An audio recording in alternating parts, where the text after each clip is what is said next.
بسم اللہ الرحمن الرحیم۔ پاکستان منزل بمنزل فیاض مدثر مبین کے ساتھ یہ سلسلہ جاری ہے۔ آج جو آپ کے سامنے ایپیسوڈ پیش کیا جائے گا وہ ان واقعات پر مشتمل ہے جو جون 1964 میں پاکستان میں وقوع پذیر ہوئے تھے۔ اس ایپیسوڈ کا نمبر 208 ایپیسوڈ نمبر ہے، اس کا ایپیسوڈ نمبر ہے۔ میری گزارش ہے جن تک یہ پیغام پہنچے، جن کو یہ اس ویڈیو کو دیکھنے کا موقع ملے، وہ اس پریزنٹیشن کو دیکھیں وہ تو اس کو اپنے دوستوں کو، اپنے رشتہ داروں کو، اپنے اقربا کو اور اپنے ساتھیوں کو، اپنے شاگردوں کو تقسیم کریں تاکہ پاکستان کی سلامتی اور بہبود کا پیغام گلی گلی کوچے تک پہنچ سکے۔ آج جو واقعات آپ کے سامنے پیش کر رہا ہوں میں، وہ واقعات وہ ہیں جو جون 1964 میں پاکستان میں وقوع پذیر ہوئے تھے۔ جون 1964 کا سب سے مشہور واقعہ یہ کہ پاکستان کی بحریہ کی پہلی آبدوز PNS غازی پاکستان کے بحری بیڑے میں شامل ہوئی۔ 9 مئی 1964 کو پاکستان نے اپنے بحری بیڑے کے لیے امریکہ سے ایک آبدوز جس کا نام ڈایابولڈ تھا خریدی، اور 1 جون 1964 کو اس کا نام PNS غازی رکھا۔ اسے پاکستانی بحریہ کے بیڑے میں شامل کر لیا گیا۔ 29 اگست 1964 کو PNS غازی پاکستان کے ساحلوں میں داخل ہوئی اور اس کے بعد پاکستان کے سمندروں کی آئینی فصیل بن گئی۔ 1965 کی پاکستان بھارت کی جنگ کے دوران 8 ستمبر 1965 کو آبدوز غازی نے کراچی سے 210 میل دور کاٹھیا واڑ کے ساحل پر بھارتی بحری اڈے دوارکا کی اینٹ سے اینٹ بجا دی۔ اس کارنامے کے بعد 23 ستمبر 1965 تک جنگ بندی کے وقت تک غازی پاکستان کے دفاع میں مصروف رہی۔ 1971 کی پاک بھارت جنگ کے دوران مشرقی پاکستان کے دفاع کے لیے PNS غازی کراچی سے چٹاگانگ روانہ کی گئی، مگر ابھی یہ راستے ہی میں تھے کہ دشمن کا ایک تارپڑو لگنے سے باعث اپنے کمانڈر ظفر محمد خان اور عملے کے دیگر 81 افراد کے ہمراہ وشاکھاپٹنم کی درگاہ کے نزدیک یہ آبدوز شہید ہو گئی۔ اس آبدوز کا ڈھانچہ وشاکھاپٹنم کی بندرگاہ کے نزدیک سطح سمندر سے 32 میٹر نیچے موجود ہے۔ اس آبدوز کے سب سے پہلے کمانڈر لیفٹیننٹ کمانڈر کرامت اللہ نیازی مقرر کیے گئے تھے۔ پاکستان ٹیلی ویژن کارپوریشن نے اس آبدوز کی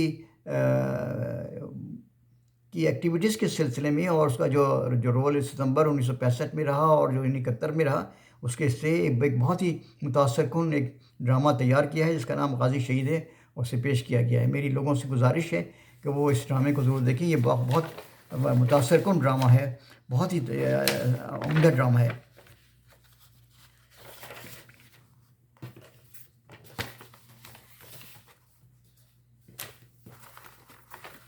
جون 1964 کا اور مشہور واقعہ یہ ہے کہ پاکستان میں 50 روپے کی کرنسی کا نوٹ جاری ہوا۔ اس سے پہلے پاکستان میں 50 روپے کی کرنسی کا نوٹ نہیں تھا۔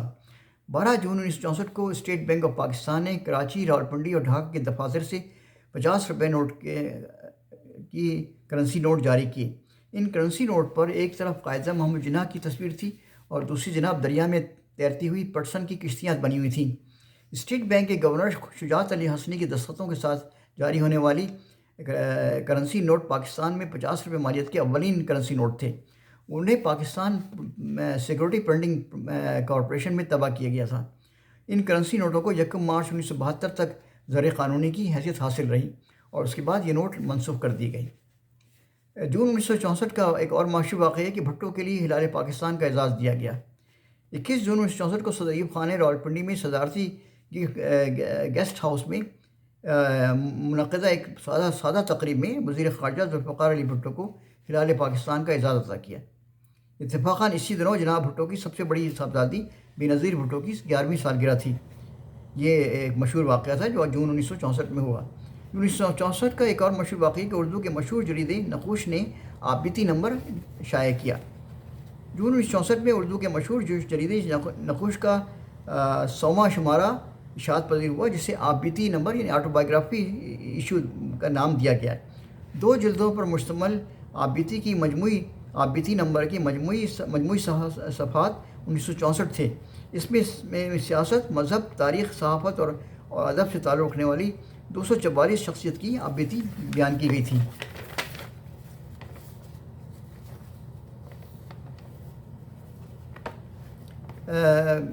جون 1964 کا ایک اور مشہور واقعہ کاروان سائنس کا اجرا ہے۔ جون 1964 میں Pakistan council of scientific and industrial research یعنی پی سے شاعر کے اہتمام اور ڈاکٹر سلیم الزماں صدیقی کی سرپرستی میں اردو کا ایک سائنسی جریدہ کاروان سائنس کا اجرا عمل میں آئے۔ اس جریدے کے پہلے مدیر اور یعنی ایڈیٹر عظمت علی خان تھے۔ جون 1964 میں ہی پنجاب کے بابا اردو مولانا صلاح الدین احمد کی وفات ہوئی۔ 14 جون 1964 کو اردو کے نامور ادیب اور صحافی مولانا صلاح الدین احمد ساہیوال میں وفات پا گئے اور لاہور میں میانی صاحب کے قبرستان میں آسودہ خاک ہوئے۔ مولانا صلاح الدین احمد اردو بولو، اردو لکھو، اردو پڑھو کی تحریک کے سرخیل تھے، اور وہ ہم پروپیٹ کرتے تھے اردو کو پاکستان کی قومی، سرکاری اور تعلیمی زبان بنانے کے لیے۔ حکومت پاکستان نے انہیں بعد از مرگ یعنی موت کے بعد صدارتی اعزاز برائے حسن کارکردگی عطا کیا۔ 2 جون 1962 کو پاکستان تمام متنازع امور میں بھارت کے نئے وزیر اعظم لال بہادر شاستری کے ساتھ تعاون کرے گا۔ یہ بات یاد رہے کہ جواہر لال نہرو کا انتقال ہو گیا تھا تو اس کے بعد نئے وزیر اعظم لال بہادر شاستری مقرر ہوئے تھے، لیکن وہ پوری زندگی بھی اپنی وہی پاکستان دشمنی کی پالیسی پہ چلتے رہے۔ یہ اعلان ذوالفقار علی بھٹو نے کیا تھا۔ 3 جون 1964 کو وفاقی کابینہ نے تاریخ پاکستان کی درسی کتابیں لکھوانے کے لیے ماہرین کی تاریخ کا ایک بورڈ تشکیل دے دیا۔ 4 جون 1964 کو منگلا ڈیم کی 5 سرنگوں کی تعمیر مکمل ہو گئی۔ یہ ایک بڑا مائل سٹون تھا جو پاکستان نے مکمل کر دیا تھا اپنے انسٹیٹیوٹ سے پہلے ہی۔ 8 جون 1964 کو قومی اسمبلی میں دوسری ترمیمی بل پر رائے شماری میں سرکاری پارٹی 26 کے مقابلے میں 104 ووٹوں سے جیت گئی۔ 11 جون 1964 کو قومی اسمبلی نے دوسری ترمیم کا بل منظور کر لیا۔ 11 جون 1964 کو ہی پاکستان اور اس کے درمیان ثقافتی اور سائنسی تعاون کے معاہدے پر دستخط ہوئے۔ 12 جون 1964 کو مرکزی حکومت نے مجوزہ ٹیلی ویژن کارپوریشن کے لیے 1.5 کروڑ روپے کا بجٹ کی منظوری دے دی۔ 13 جون 1964 کو وزیر خارجہ ذوالفقار علی بھٹو نے بھارت کو طویل مدت تک فوجی امداد دینے کے لیے امریکی فیصلے پر اظہار تشویش کیا۔ صرف اظہار تشویش کیا لیکن کچھ عمل نہیں کیا اس کے اوپر بھی۔ 16 جون 1962 کو صدر ایوب کی ذاتی کوشش اور دباؤ کی وجہ سے مغربی پاکستان ہائی کورٹ نے جماعت اسلامی کو خلاف قانون قرار دینے کا انتہائی فضول اور غیر قانونی اور غیر آئینی حکم کو جائز قرار دے دیا۔ یعنی کتنی انصاف کی بات ہے کہ ایک جمہوری ملک میں جو ریپبلک آف پاکستان کہلاتا ہے، جو اس میں بھی ایک سیاسی جماعت کے اوپر آپ پابندی لگا دی اور ہائی کورٹ کہتا ہے کہ جی یہ صحیح کیا اس نے۔ اس میں جو ہائی کورٹ کے جج تھے ان میں بہت سے لوگ، اکثر جو تھی میجورٹی ان کی قادیانیوں کی تھی جو جماعت اسلامی کے وسیع خلاف تھے بہت۔ 16 جون 1964 کو 16 جون 1964 کو عوامی جمہوریہ چین نے پاکستان کے راستے افریقی ممالک تک فضائی سروس شروع کرنے کا اعلان کیا۔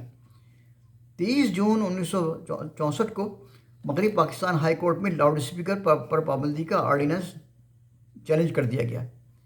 23 جون 1964 کو پاکستان اور افغانستان کے درمیان ٹیلی فون رابطہ قائم ہو گیا۔